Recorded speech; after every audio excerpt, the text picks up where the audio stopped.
All right, everybody, welcome back. We are diving deep today, and, well, let's just get right into it. Yeah, let's go. You know, this whole thing with the U.S. and China and AI, Yeah, it's kind of a big deal, and we got to talk about it. definitely a hot topic for sure. Yeah, so we found this article by 𝗂𝗏𝗏𝗧.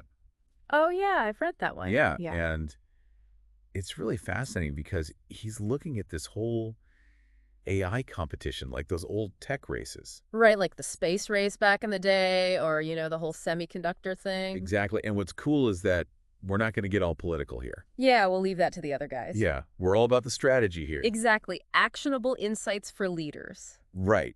Because at the end of the day, you got to know how to navigate this stuff. Absolutely. So 𝗂𝗏𝗏𝗧's main point is that China, well, they kind of get stronger when you try to hold them back. Yeah, that's a really interesting point. I mean, it seems counterintuitive, right? Totally. You'd think cutting them off would slow them down. Yeah, you'd think so. But 𝗂𝗏𝗏𝗧 says they actually use it to their advantage. And he's got some good points. I mean, look at their history. They've done this before. So give us an example.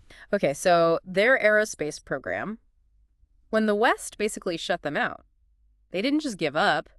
They went and built their own world-class program. From scratch. Pretty much, yeah. And it's the same story with semiconductors. Restrictions forced them to get serious about their own chip production. And look at them now. They're a major player. It's like they turn obstacles into opportunities. Exactly. And here's the crazy part.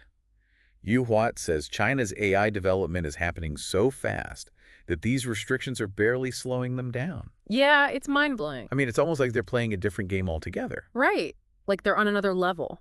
So what are they doing that's so different? Well, they're pouring resources into things like facial recognition and natural language processing at an insane rate. Wow. Remember that Go match a few years back where their AI beat the world champion? Oh, yeah, that was a big deal.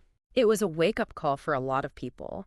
And now think about that kind of AI being applied to other fields. It's a whole new ballgame. Okay, so we've talked about the historical context, but what does all this mean for our listeners? Like, why should they care? Well, that's the big question, right? And that's where 𝗂𝗏𝗏𝗧's point about global supply chains comes in. It's a big deal. Because He's saying that these U.S. curbs on AI tech could backfire and actually hurt American companies in the long run. how so? Well, think about it. The U.S. tech industry is deeply connected to China. They're a huge manufacturing hub and a massive market. Trying to break those connections is risky. It could disrupt the whole global economy. So what's the solution? What do we do? Well, 𝗂𝗏𝗏𝗧 suggests something pretty radical. He says we should collaborate with our competitors. All right. With China. Yeah, I know it sounds crazy, but hear me out. Instead of trying to shut each other out, what if we focused on building bridges and sharing knowledge? Like what? Open source development. Exactly. Or joint research projects. Even just more dialogue. These things could help reduce risk and boost innovation. Of course, investing in our own talent and streamlining our processes is crucial too. But the real game changer might be changing our mindset. We need to be more open to collaboration, even with our rivals. So how does all this resonate with our listeners? Have you seen this dynamic play out in your own field? Yeah, think about it. How does this competition affect your work, your industry? It's not just some abstract concept. This is real-life stuff. Absolutely. And here's one last thing to think about. 𝗂𝗏𝗏𝗧 argues that trying to contain China's rise in AI might be a lot harder than those previous tech races. It's a bold statement, but it shows that we need a new playbook. We can't rely on old tactics. We need it more adaptable. Yeah, more collaborative. And most importantly, we need to create a culture of constant innovation. Because this AI landscape is changing fast. You got it. Well, that's a lot to think about.